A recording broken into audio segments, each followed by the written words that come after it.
Hello friends, welcome back to my YouTube channel. நீங்கள் ப்ரொஃபைலில் பார்த்தோன்னா சூப்பரான வாட்ஸ்அப் ஸ்டேட்டஸ் எப்படி எடிட் பண்ணுறது தான் நம்ம வீடியோ வந்து ஃபுல்லாக பார்க்க போகிறோம். இப்போ நம்ம சேனல் நீங்கள் புதுசாக நம்ம சேனல் வந்து சப்ஸ்கிரைப் பண்ணிட்டு பார்த்துட்டு இல்லை நாளில் போட்டு வீடியோ வந்து கண்டிப்பாக பண்ண பாருங்கள். வாங்க இந்த வீடியோ எப்படி எடிட் பண்ணது பார்க்கலாம். இந்த வீடியோ எடிட் பண்ண வந்து அலைமோஷன் அப்ளிகேஷன் தேவை. அதோட ப்ரொமோஷன் லிங்க் வந்து நான் வந்து கீழே வந்து டிஸ்பிளே டவுன்லோட் பண்ணி இன்ஸ்டால் பண்ணி ஓப்பன் பண்ணி இன்ஸ்டால் பண்ணி ஆப் இன்டர்ஃபேஸ் வந்து இப்படி தான் இருக்கும். அதே வந்து வீடியோ பண்ணுறதுக்கான புக் ஆப்ஷன் வந்து நான் வந்து கீழே வந்து டிஸ்பிளே டவுன்லோட் பண்ணி ஷேர் பண்ணி அலைமோஷனில் ஒட்டச் பண்ண ஆட்டோமேட்டிக்காக ப்ராஜெக்ட் வந்து இம்போர்ட் ஆப் ஓப்பன் கீழே ப்ராஜெக்ட் கிளிக் பண்ணுங்கள். கிளிக் பண்ணி நீங்கள் இப்போ பண்ண புக் ஆப்ஷன் வந்து இம்போர்ட் ஆகிட்டு புக் ஆப்ஷன் ஓப்பன் பண்ணிங்க. ஓப்பன் பண்ணி ஸ்க்ரோல் பண்ணால் கீழே வந்து ஒரு ஆடியோ இருக்கும். இதுக்கான ஆடியோ லேயர் வந்து உங்களுக்கு வந்து சப்போர்ட் ஆகும். அதுவும் நான் வந்து கீழே டிஸ்பிளே வந்து பண்ணி ப்ளஸ் செலக்ட் பண்ணி ஆடியோ செலக்ட் பண்ணி நீங்கள் டவுன்லோட் பண்ண ஆடியோ வந்து ஷோவாக நீங்கள் ஒன்டச் பண்ண ஆட்டோமேட்டிக்காக ஆடியோ வந்து ஆட் ஆகிடும். நெக்ஸ்ட்டு பாருங்கள், நெக்ஸ்ட் ஆடியோ லேயருக்கு மேலே ஒரு லேயர் இருக்கும். அது வந்து உங்களுக்கு இமேஜ் வந்து ப்ரிவியூ ஆகாது. நீங்கள் ஸ்டார்ட் வச்சு ப்ளஸ் செலக்ட் பண்ணுங்கள், மீடியா செலக்ட் பண்ணுங்கள், ஒரு இமேஜ் வந்து செலக்ட் பண்ணுங்கள்.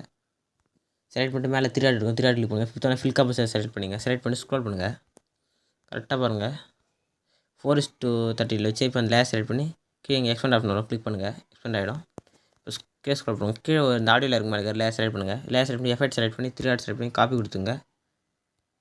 காப்பி கொடுத்து ஸ்க்ரோல் பண்ணுங்கள். இப்போ நீங்கள் மேலே ஆட் பண்ண லேயர் செலக்ட் பண்ணி எஃபெக்ட் செலக்ட் பண்ணி திராட் செலக்ட் பண்ணி பேஸ்ட் கொடுத்துங்க. இப்போ இந்த கீழே இருக்கிற லேயர் வந்து டிலீட் பண்ணிங்க. டிலீட் பண்ணிட்டு மேலே இருக்கிற லேயர் வந்து சைடில் 3 பார் இருக்கும், அதை செலக்ட் பண்ணி கீழே ஸ்க்ரோல் பண்ணி கீழே இருந்தாங்க. கரெக்டாக இந்த ஆடியோ லேயருக்கு மேலே வச்சுக்கோங்க. பாருங்கள் பக்காவாக வந்துடும், பக்காவாக செட் ஆகிடும். அல்லதுங்களா வந்து ஆல்ரெடி எஃபெக்ட் வந்து ஆட் பண்ணிருப்போம். நெக்ஸ்ட் பாருங்கள், நெக்ஸ்ட் கரெக்டாக இந்த குரூப்பில் இமேஜ் ஆட் பண்ணணும். எப்படி ஆட் பண்ணுவாங்க? இப்போ அந்த குரூப் செலக்ட் பண்ணுங்கள். எடிட் குரூப் போங்க. எடிட் குரூப் போய் மேலே உள்ள வந்து ஒரு இமேஜ் இருக்கும், அந்த இமேஜ் செலக்ட் பண்ணுங்கள். செலக்ட் பண்ணி colour and fill option click பண்ணுங்கள். கலர் பண்ணி ஃபஸ்ட்டு ஒன் செலக்ட் பண்ணி இப்போ ஒரு இமேஜ் செலக்ட் பண்ணுங்கள். செலக்ட் பண்ணிட்டு மேலே ப்ளஸ் இருக்கும், செலக்ட் பண்ணால் போதும், ஆட்டோமேட்டிக் இமேஜ் வந்து ஆட் ஆகும். திரும்பி நெக்ஸ்ட்டு செலக்ட் பண்ணுங்கள். திரும்பி கலர் அண்ட் ஃபில் போங்க. திரும்பி அதே இமேஜை செலக்ட் பண்ணிங்க. செலக்ட் பண்ணிட்டு பேக் வாங்க. ஸ்க்ரோல் பண்ணுங்கள். ஸ்க்ரோல் பண்ணி பார்த்தா பக்காவே இப்போ வந்து இமேஜ் வந்து கரெக்டாக ஆட் ஆகிடும்.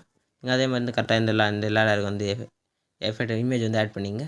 அதான் இமேஜில் ஃபுல்லாக ஆட் பண்ணி இந்த வீடியோ வந்து இப்படி எக்ஸ்போர்ட் பண்ணி கேலரியில் சேவ் பண்ணலாம். மேலே செட் பண்ணி ஷேர் பண்ணி கிளிக் பண்ணுங்கள். கிளிக் பண்ணி வீடியோ செட் செக் பண்ணி எக்ஸ்போர்ட் ஆப்ஷன் கொடுத்தா ஆட்டோமேட்டிக் வீடியோ வந்து எக்ஸ்போர்ட் ஸ்டார்ட் ஆகிடும். ஃபுல்லாக வந்து எக்ஸ்போர்ட் பண்ணி சேவ் கொடுத்தீங்கன்னா ஆட்டோமேட்டிக்காக கேலரியில் வந்து சேவ் ஆகிடும். இதே மாதிரி நெக்ஸ்ட் இன்ட்ரெஸ்டிங் வீடியோவில் மீட் பண்ணலாம். தேங்க்ஸ் ஃபார் வாட்சிங் ஃப்ரெண்ட்ஸ்.